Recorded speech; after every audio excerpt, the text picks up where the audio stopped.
اور نفل عبادت کیا ہے؟ ایکسٹرا عبادت، جس کا اجر ہمیں قیامت کے دن ملے گا۔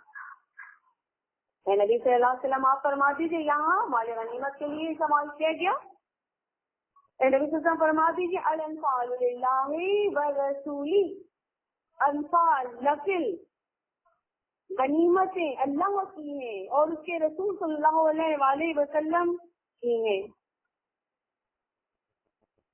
نفل تو اللہ اس کا رسول کا ہے ہی ہے، تو چاہے نفل عبادت کرو، چاہے مال غنیمت کے بارے میں بات کرو، دونوں ہی صورتوں میں یہ چیزیں کس کی ہیں؟ اللہ کے لیے، اللہ کی ہیں، رسول اللہ صلی اللہ علیہ وسلم کی ہیں۔ لیکن تمہیں کیا کرنا ہے؟ بحیثیت انسان ہمیں کیا کرنا ہے؟ اللہ تعالیٰ یہاں ہمیں بتائے، کیا بتائے؟ فاتقوا اللہ، اللہ سے ڈرتے رہو، اللہ کا تقوی اختیار کرو، اللہ کی موجودگی کا احساس رکھو کہ میرا رب موجود ہے، چاہے میں اکیلے ہوں تب بھی میرا رب موجود ہے، چاہے میں لوگوں کے درمیان ہوں تب بھی میرا رب موجود ہے۔ فرما رہی ہیں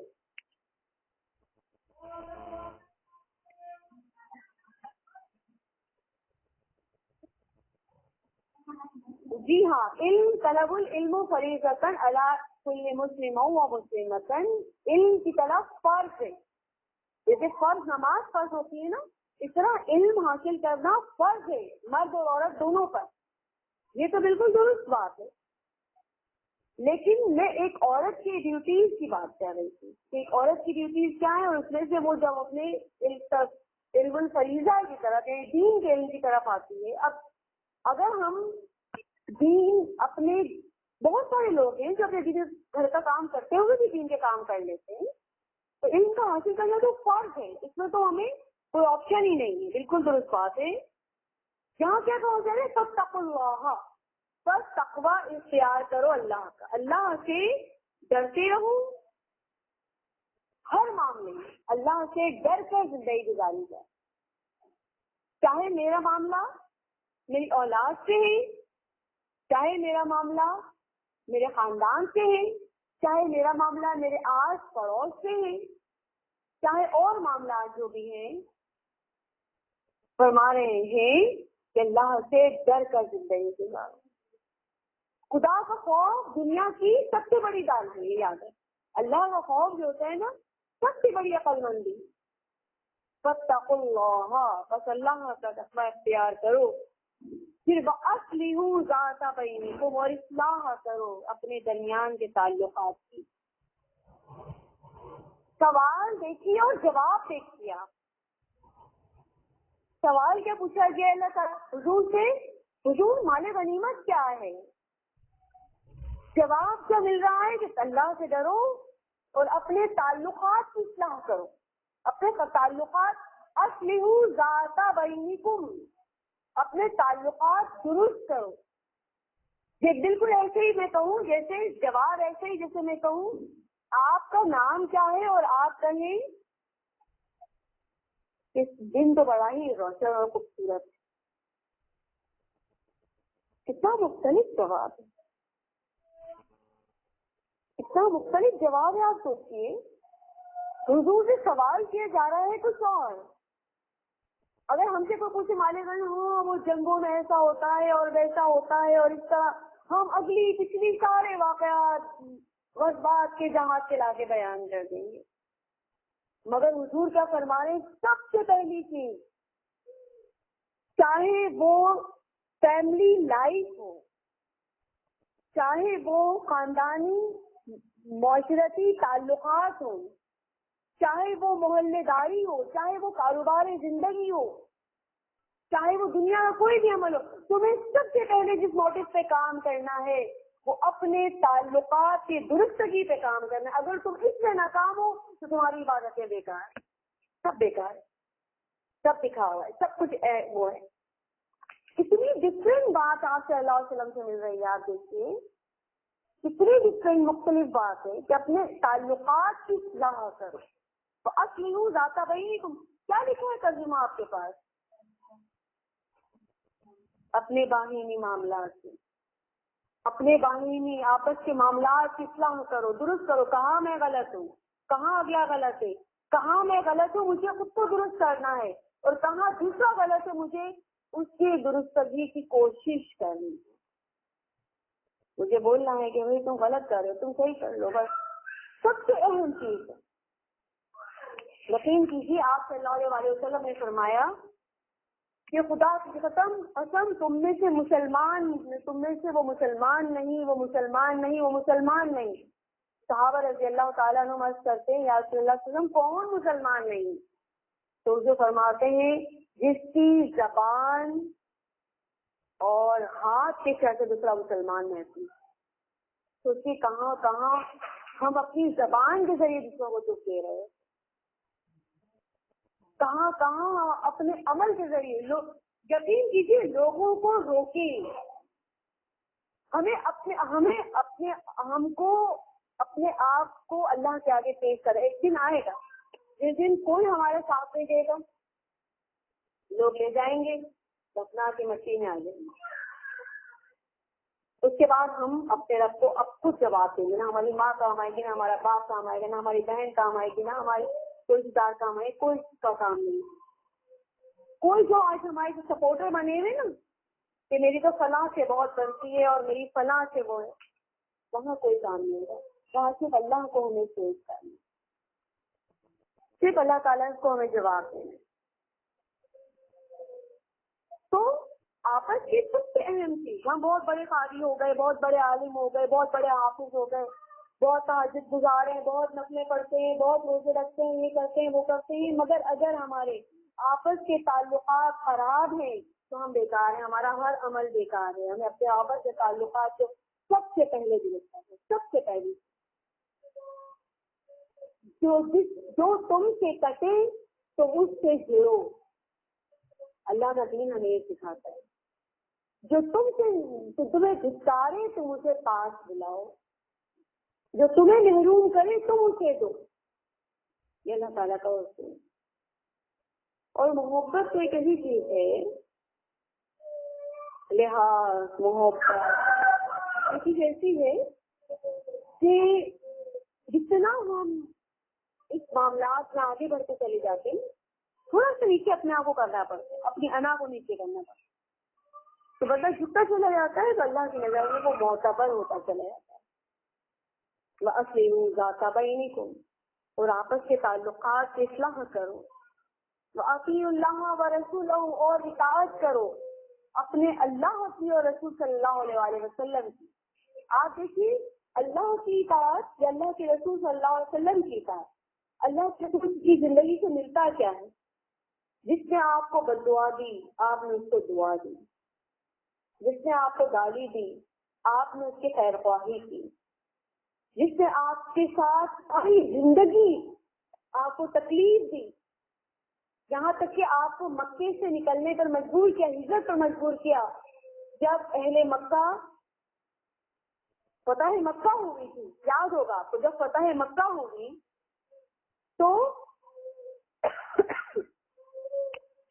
سارے کھڑے تھے، سب کھڑے، سر چکا ڈر لگ رہا تھا، پتہ نہیں صلی اللہ علیہ وسلم کیا کریں. اب تو سب کو یاد آ رہا تھا ہم نے پتھر مارے تھے حضور کو، ہم نے گالیاں دی تھی حضور کو، ہم نے آپ پہ اجڑیاں پھینکی تھیں، ہم نے آپ پر یہ تکلیف دی تھی، کاٹے بھی کھائے تھے. سب کو اپنے اپنے جرم یاد آنے کے، میں نے بڑا اپنا حصہ ڈالا تھا، بڑی تکلیف دی. حضور صلی اللہ علیہ وسلم سب کے چہرے دیکھ رہے ہیں، آپ اونٹنی اپنے قصبہ پر موجود ہیں اور آپ صلی اللہ علیہ وسلم اسے دیکھو کیا مستقبل. تو جو ہے اونٹنی پر آپ سوار ہیں اور دیکھ رہے ہیں سب کے چہرے کہ کون کیا وہ ہے، کس طرح سے کون کیا کرتا ہے، دیکھ رہے ہیں، سب کو چہرے پڑھ رہے ہیں، آپ سب کو محسوس کر رہے ہیں کہ سب کی کیا کیفیت ہے. پھر آپ صلی اللہ علیہ وسلم فرماتے تم مجھ سے کیا امید رکھتے ہو کہ میں کیا کروں گا تمہارے ساتھ. تو حضور اکرم صلی اللہ علیہ وسلم نے صحابہ رضی اللہ تعالیٰ عنہ فرماتے جو کفار تھے، کفار کہتے ہیں کہ حضور آپ ایک شریف انسان ہیں، ہم آپ سے شریف رویے کی امید رکھتے ہیں، ہم آپ سے اچھائی کی امید رکھتے ہیں. آپ صلی اللہ علیہ وسلم سب کو اپنے جانی دشمنوں کو معاف کر دیا، خون کے پیاسوں کو معاف کر دیا آپ صلی اللہ علیہ وسلم. تو سوچیں ہمارا جذب کہاں ہے؟ اصلی ہو جاتا یہ اللہ کی اطاعت ہے، اللہ کے رسول کی اطاعت ہے۔ اگر ہم حضور صلی اللہ علیہ وسلم کے سچے ماننے والے ہیں، اگر ہم حضور صلی اللہ علیہ وسلم سے محبت کرنے والے ہیں، تو ہمیں اپنے تعلقات کی آپس میں اصلاح کرنی چاہیے۔ ان تم مومن، اگر تم مومن ہو، اگر تم حضور کے سچے ماننے والے ہو تو اطاعت کرو اللہ کی اور اطاعت کرو رسول کی، اگر تم سچے ایمان والے ہو۔ چاہیے تعلقات کی اصلاح لازم ہے۔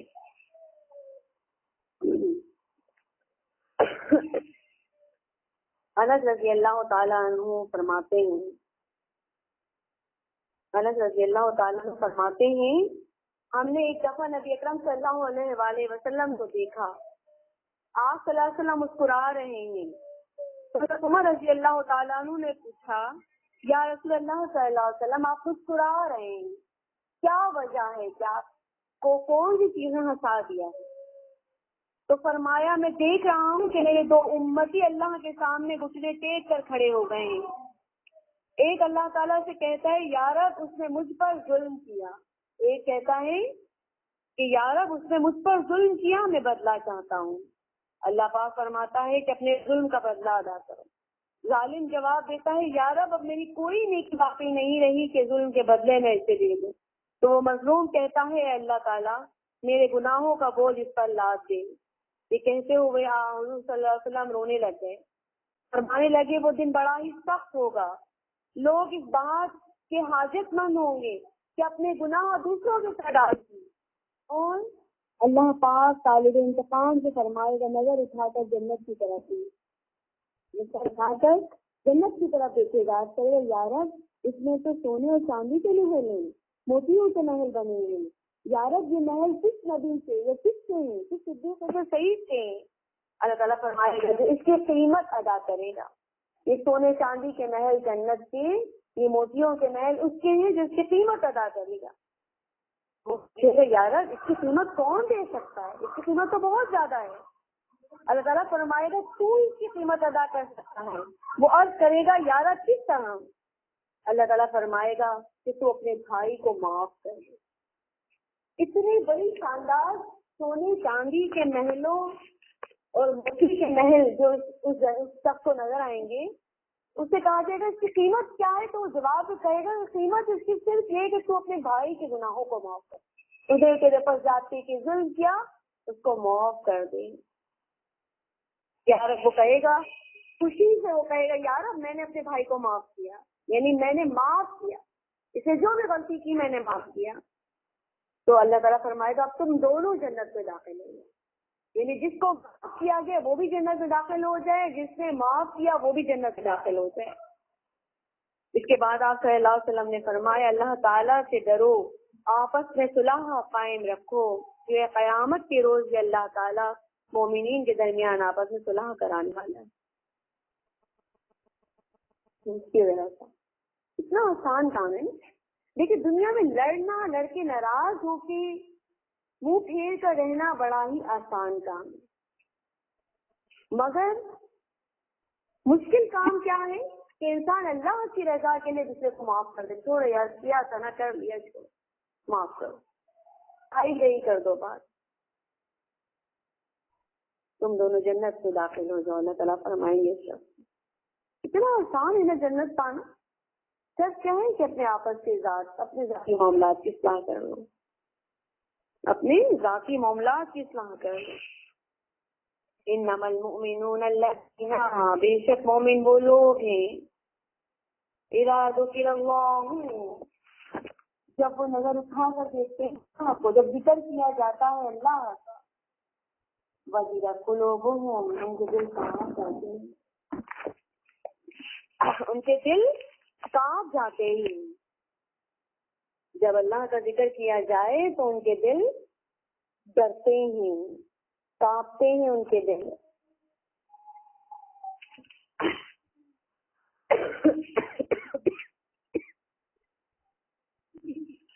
اچھا اس آیت کے بارے میں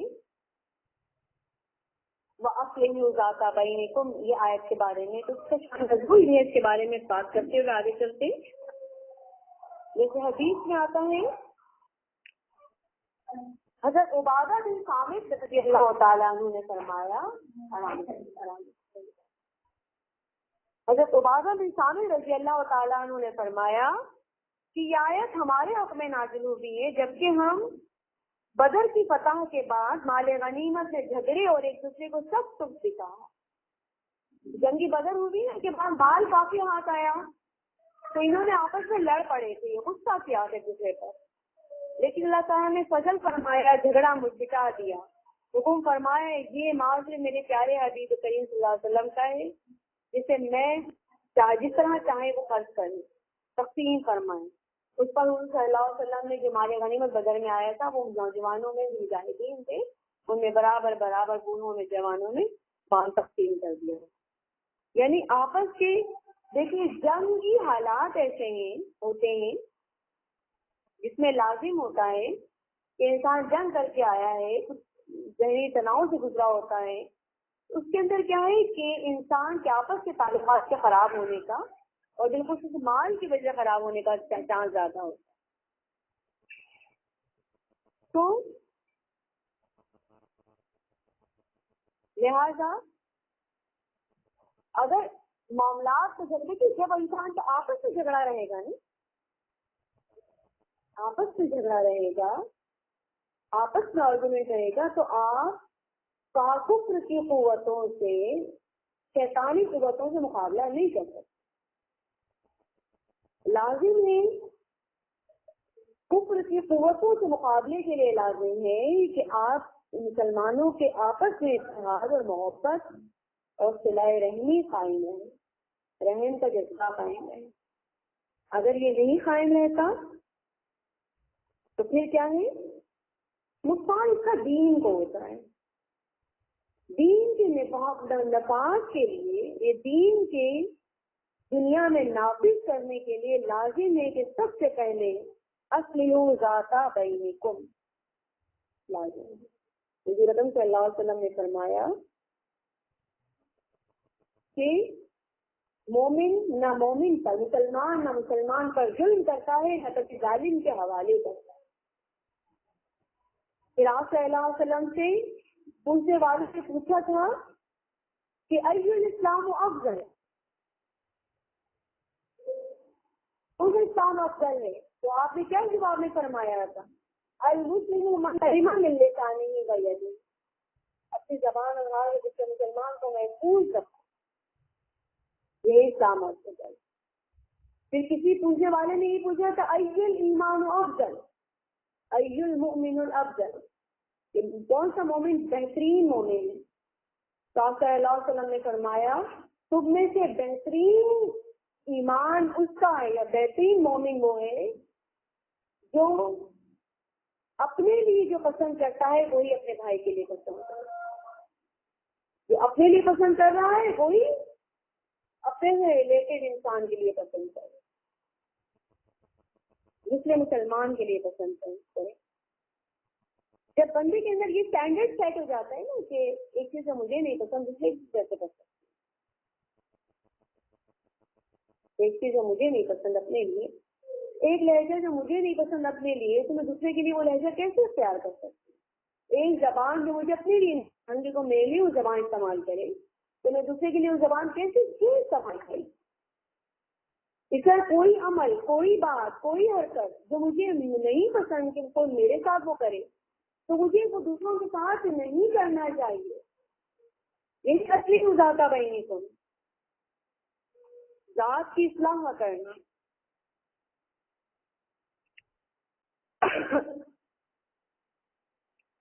اطیعوا اللہ ورسولہ، اللہ کی اطاعت کرو اور رسول اللہ صلی اللہ علیہ وآلہ وسلم کی اطاعت کرو. واطیعوا اللہ ورسولہ ان کنتم مؤمنین، اور اگر تم مومن. حضور اکرم صلی اللہ علیہ وسلم نے فرمایا اللہ تعالیٰ نے تمہارے لیے چند امور حرام فرمائے، وہ امور یہ ہیں: حقوق الامہات یعنی ماؤں کی نافرمانی کرنا، بچوں کو زندہ درگور کر دینا، ایک چیز جو کسی کو دے سکتے ہو وہ نہ دینا، مباح شے نہ دینا، اور قوموں کا دوسرے سے ہر شے مانگنا. وجہ زیادہ بولنا بھی حرام فرمایا گیا. کثرت سوال، بہت زیادہ سوال کرنا بھی حرام فرمایا گیا. اور مال ضائع کرنا بھی حرام فرمایا گیا. جب انسان اپنی اصلاح کر رہا ہوتا ہے تو اس عادات کا اپنانا بھی بہت ضروری ہوتا ہے جنہیں اللہ تعالیٰ نے حرام فرمایا. پھر اسی طرح سے حدیث شریف میں وہ امور منع ہیں جن کا ارتکاب مکروہ ہے، جیسے وجہ بے کھانا یا غلط قسم کی گفتگو کرنا، اس سے بھی روکا گیا. اسی طرح حدیث شریف سے مال ضائع کرنے سے بھی منع فرمایا گیا کہ مال نہ ضائع کر. مال ضائع کرنے کے بعد گناہوں میں خرچ کرنا، غلط کاموں میں خرچ کرنا، فضول گانوں کے سیڈیز پہ سیڈیز خریدے چلے جا رہے ہیں یا بلا وجہ چیزیں جمع کیے چلے جا رہے ہیں. اس طرح سے بہت ساری چیزیں ہیں جو انسان بلا وجہ کرتا ہے اور اس کی ضرورت نہیں ہوتی. فضول بچھونے وغیرہ، فضول خرچی کی ممانعت سے ثابت ہوتی ہے، فضول خرچ سے منع کیا گیا. جو لوگ روزمرہ کے اخراجات یا مکانات کی تعمیر یا لباس میں، اسی طرح بچھانے وغیرہ میں، اسی طرح برتنوں پر سونے کا پانی چڑھانا، تلواروں پر سونے کا پانی چڑھانا، یہ سب فضول خرچی میں شامل ہے. پہلے زمانے میں یہ ہوتا تھا، اب نہیں ہوتا کہ برتنوں پر سونے اور چاندی کی ملمت سازی کر دی جاتی، سونے اور چاندی کا پانی چڑھا دیا جاتا تھا. تو جس کی وجہ سے کیا ہوتا تھا کہ وہ چیز خوبصورت لگنے لگتا، سونے کا برتن لگنے لگتا تھا. یہ تمام چیزیں بھی اس طرح انسان کنسٹرکشن پر یہ توڑو، یہ بنواؤ، یہ نیا لگوا لو، نیا لیٹسٹ یہ چیز آئی ہے، یہ اس کا اضافہ کر دو، وہ کر دو. یہ چیزیں بھی انسان اگر ضرورت سے قابل ہے ایک چیز صحیح حالت میں اسے توڑوا کے دوبارہ نہ بنواتا رہے، اس سے ہی منع کیا گیا. آگے فرمایا گیا یہ سب اصلاح ہے ذات میں، اپنی ذات کی اصلاح کرنا. انما المؤمنون الذین اذا ذکر اللہ وجلت قلوبهم، بے شک مومن وہ لوگ ہیں جب ان کے آگے اللہ کا ذکر کیا جاتا ہے تو ان کے دل کانپ اٹھتے ہیں. وجلت، وجل سے، یعنی اللہ کی عظمت سے دل ان کے، اللہ کی جلال سے دل ان کے کانپ جاتے ہیں، ڈر محسوس کرتے ہیں، اللہ کی ہیبت محسوس کرتے ہیں دل میں. انسان کے گناہوں سے بچنے کی اصلاح ذات کا ایک اور ذریعہ کیا ہے کہ اللہ کا ذکر انسان کے قلب کو لرزا دے، ڈرا دے. اللہ کا ذکر آئے تو انسان فوراً الرٹ ہو جائے.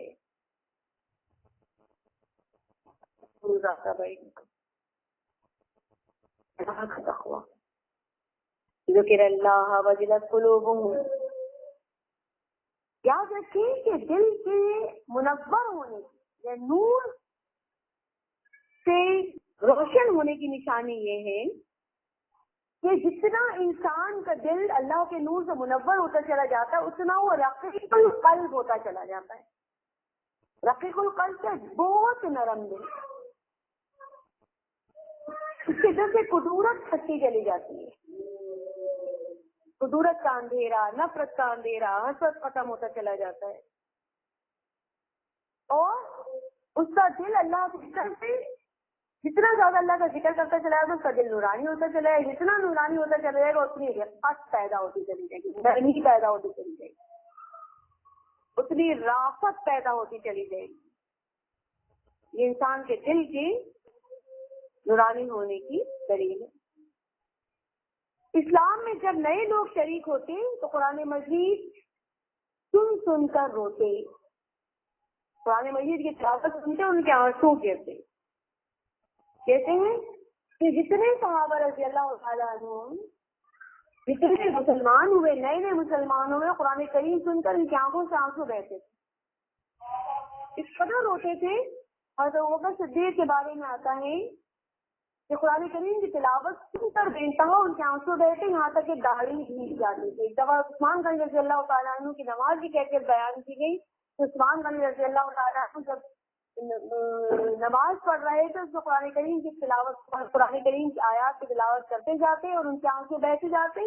اور لوگوں نے دیکھا اتنا زارو قطار ہو رہے تھے کہ ان کی داڑھی سے آنسو پرنالے کی طرح بہ رہے، ایسے آنسو گئے نیچے آنکھوں سے بہ بہ کر داڑھی سے ٹپک رہے تھے جیسے کہ پانی بہ رہا ہو. اس طرح اس قدر آنسو بہ رہے تھے عثمان غنی کی.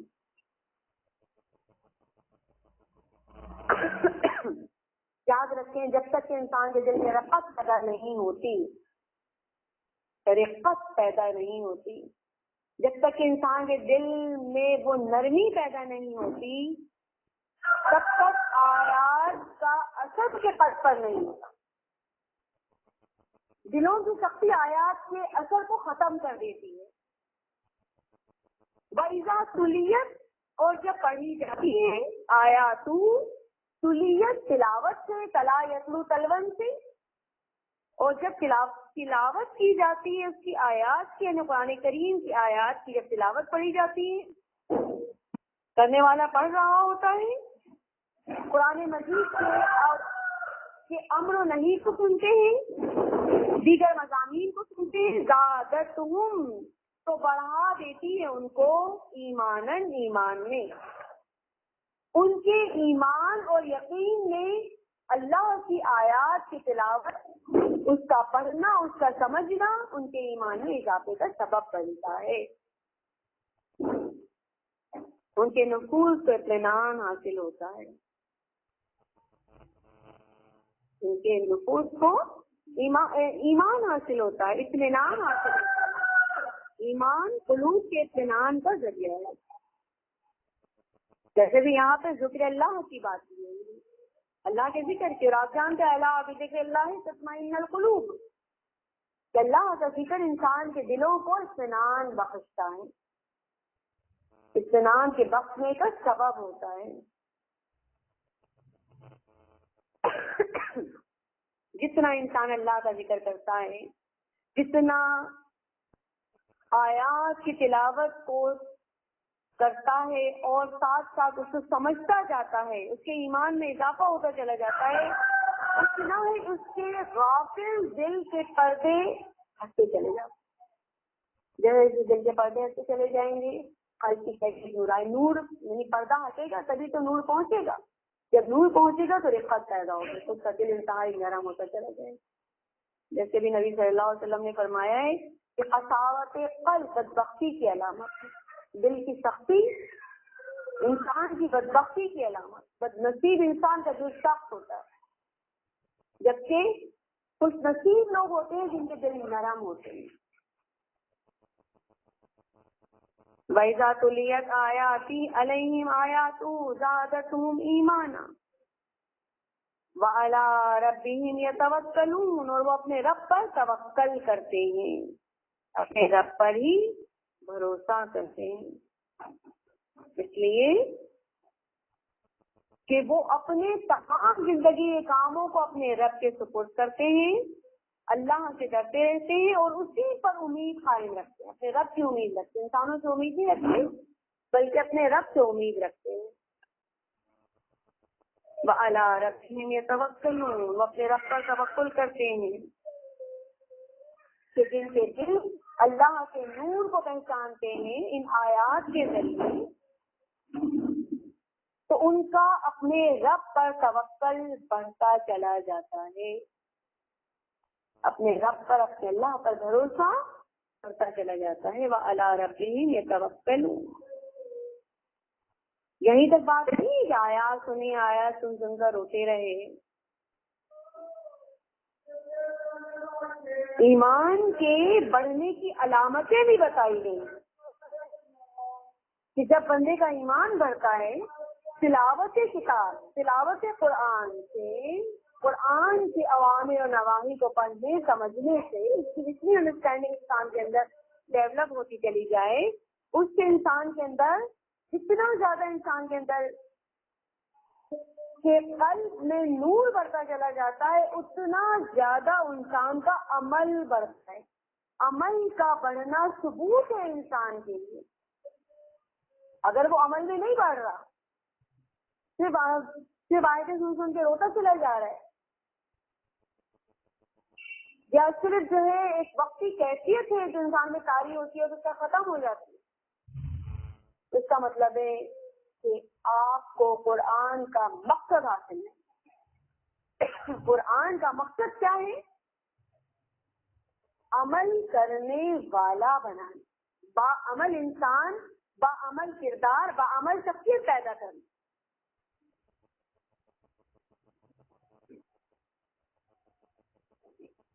باعمل شخصیت پیدا کرنا. اور عمل کیسے پیدا ہو؟ الذین یقیمون الصلاۃ, وہ جت جاتے ہیں, وہ لوگ جت جاتے ہیں, مصروف ہو جاتے ہیں. یقیمون الصلاۃ, آپس کے جھگڑے مٹتے ہیں تو دین کی طرف جاتی ہے توجہ. جب آپس کے جھگڑوں میں بندہ مصروف رہے تو دین پہ توجہ ہی نہیں ہوتی. بھائی ایک بندہ جب آپس میں انسانوں کے اندر تنازعات ہوں گے تو دین کی طرف توجہ کیسے جائے گی؟ تو لازم ہے کہ آیات کا اثر اس شخصیت پر کیا ہو رہا ہے کہ وہ یقیمون الصلاۃ والا بندہ بن جائے, صلاۃ کو قائم کرنے والا. وہ یقیمون الصلاۃ, وہ صلاۃ قائم کرنے لگ جائے. وَمِمَّا رَزَقْنَاهُمْ يُنْفِقُونَ, اور جو ہم نے ان کو دیا ہوتا ہے وہ خرچ کرتے رہتے ہیں. دو کام, دو کردار ایسے لوگ جن کے دل میں رقت ہوتی ہے, جن کے دل کانپ اٹھتے ہیں اللہ کے ذکر سے, وَجِلَتْ قُلُوبُهُمْ, جن کی آیات کی تلاوت جن کے ایمان میں اضافے کا سبب بنتی چلی جاتی ہے, وہ لوگ یقیمون الصلاۃ کے درجے والے لوگ ہوتے ہیں. یقیمون الصلاۃ کے درجے والے لوگ ہوتے ہیں. اور جو دیا ہوتا ہے اللہ کی راہ میں دینے والے, آ رہی ہے بات سمجھ, جو دیا اللہ کی راہ میں وَمِمَّا رَزَقْنَاهُمْ, اس میں سے خرچ کرتے رہتے اللہ کیا. الذین یقیمون الصلاۃ ومما رزقناہم ينفقون. دو کردار ہیں. غافل ایک ایسا انسان جس کا دل جاگ رہا ہے, جسے آخرت یاد ہے. اس انسان کے کردار کی خصوصیت کیا ہے کہ وہ اللہ کے دین کے کام میں مصروف رہتا ہے. اس کو ٹائم ہی نہیں ہوتا کہ دوسروں کی عزتیں کرے بیٹھے, اس کو ٹائم ہی نہیں ہوتا کہ دوسروں کی لیگ پولنگ کرے, دوسروں کی برائی کرے, دوسروں کے بارے میں غلط باتیں کرتا ہے, بلکہ وہ اپنے کردار کو ایسی گندگیوں سے, ایسی علائشوں سے بچا کر رکھتا ہے.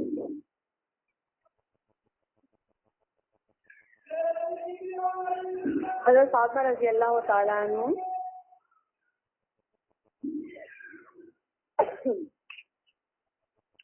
نے اپنا, ایک حضرت فاطمہ کا ایک ایسا خوبصورت کا کوئی لباس تھا, تو انہوں نے حضرت علی کو دے کر فرمایا, جاؤ اس کرتے کے بدلے میں بیچ دو, اس کے بدلے میں بیٹا حضرت امام حسن جو چاہیں ان کو لے کے دے دیں.